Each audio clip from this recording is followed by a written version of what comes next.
Bonjour la famille, bienvenue sur Romagic Mama.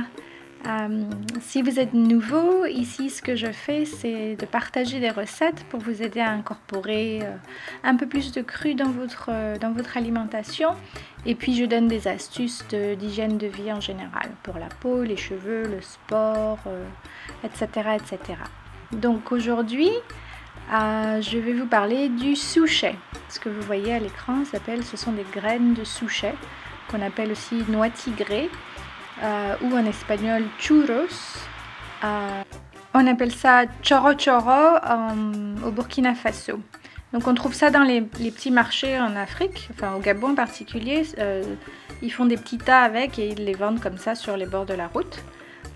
Et là-bas, ils sont vendus frais, donc ils sont plutôt mous et on les mange à la croque.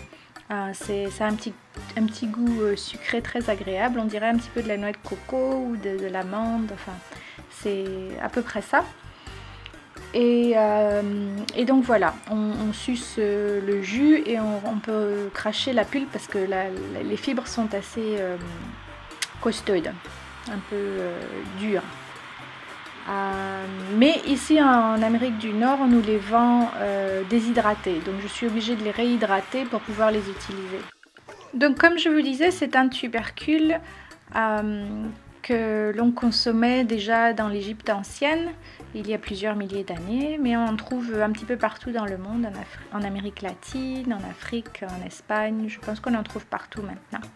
Et si je vous en parle aujourd'hui, c'est parce que ça peut être une alternative au lait d'amande ou d'autres noix qui sont plutôt chères.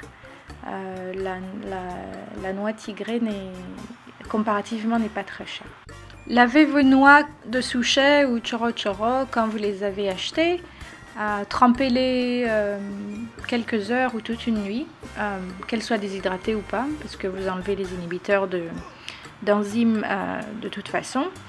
Et puis le lendemain, rincez-les sous l'eau et mettez-les dans un blender.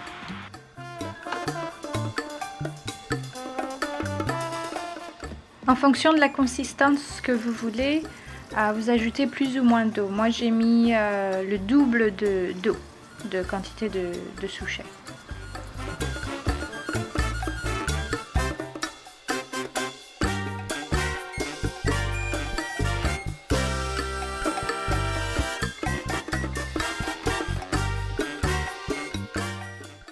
Après avoir mixé quelques minutes, je passe le lait dans un sac de toile qu'on peut fabriquer soi-même très facilement ou qu'on peut acheter.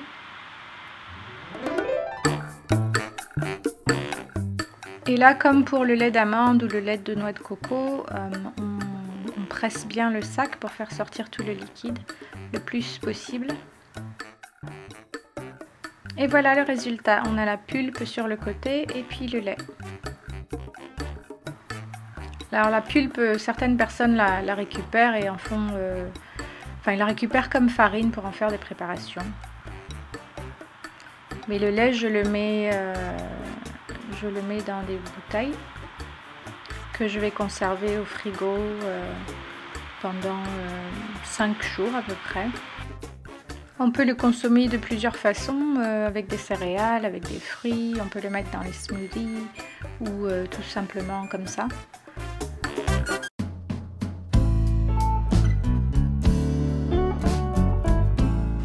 Alors avec ma petite assistante comme d'habitude, je vais faire 3 préparations de lait à boire. Donc vous voyez au fond de la bouteille, il y a l'amidon qui s'est déposé, donc je secoue bien la bouteille pour tout bien mélanger.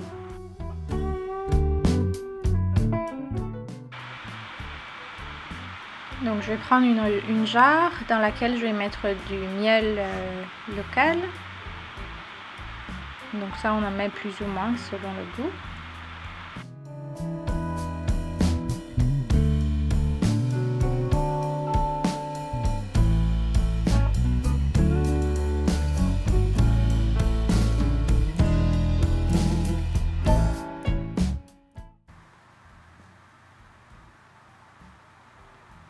J'ajoute un petit peu de vanille.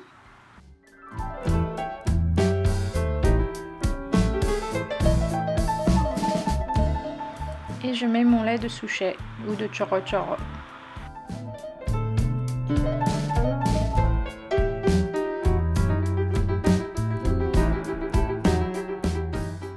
Je l'ai passé au mixeur, mais on peut facilement le faire à la main.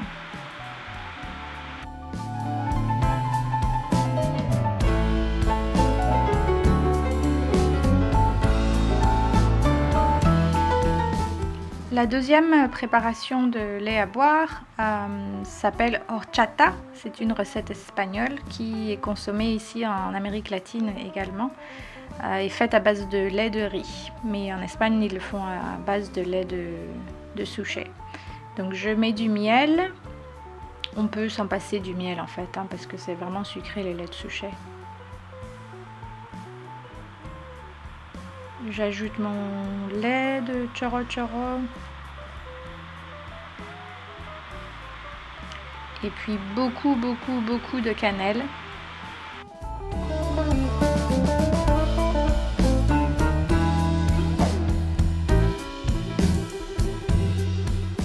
Et puis je vais rajouter du lait de souchet.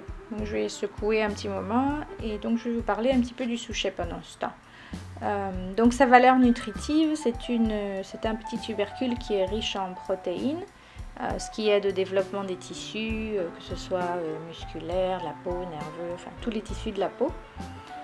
Il est riche en sucre, qui est le fuel préférentiel du corps, du cerveau, des muscles, de toutes les cellules en fait. D'ailleurs, quand on n'a pas assez de sucre dans le corps, le corps va transformer les protéines et les matières grasses en sucre afin de pouvoir les utiliser comme source d'énergie. Donc vous avez besoin de sucre.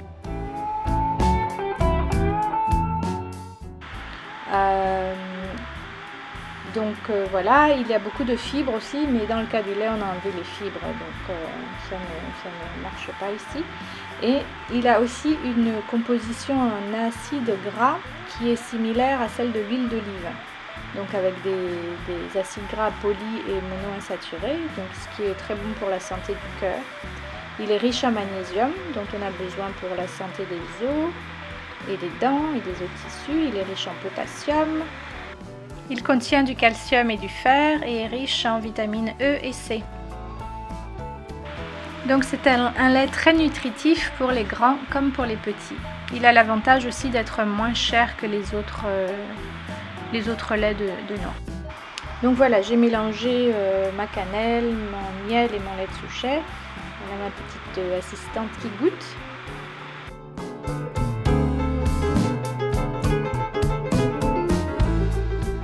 Il faut un petit ajustement, donc on rajoute de la cannelle, il en faut vraiment beaucoup pour que ça ait le bon goût du horchata.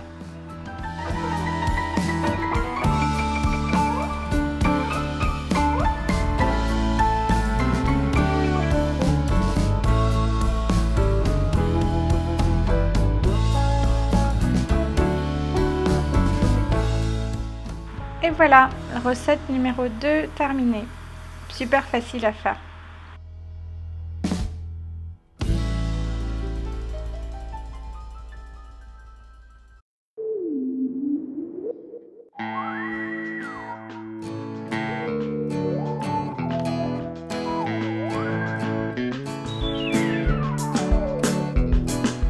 Pour la recette numéro 3, on reprend une jarre, on met du miel,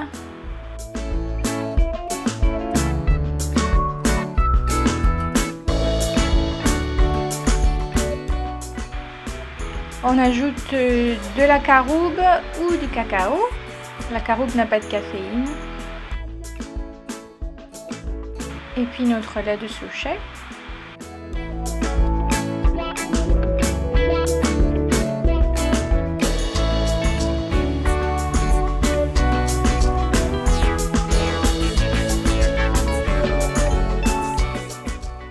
On mélange le tout. Et recette numéro 3 est terminée.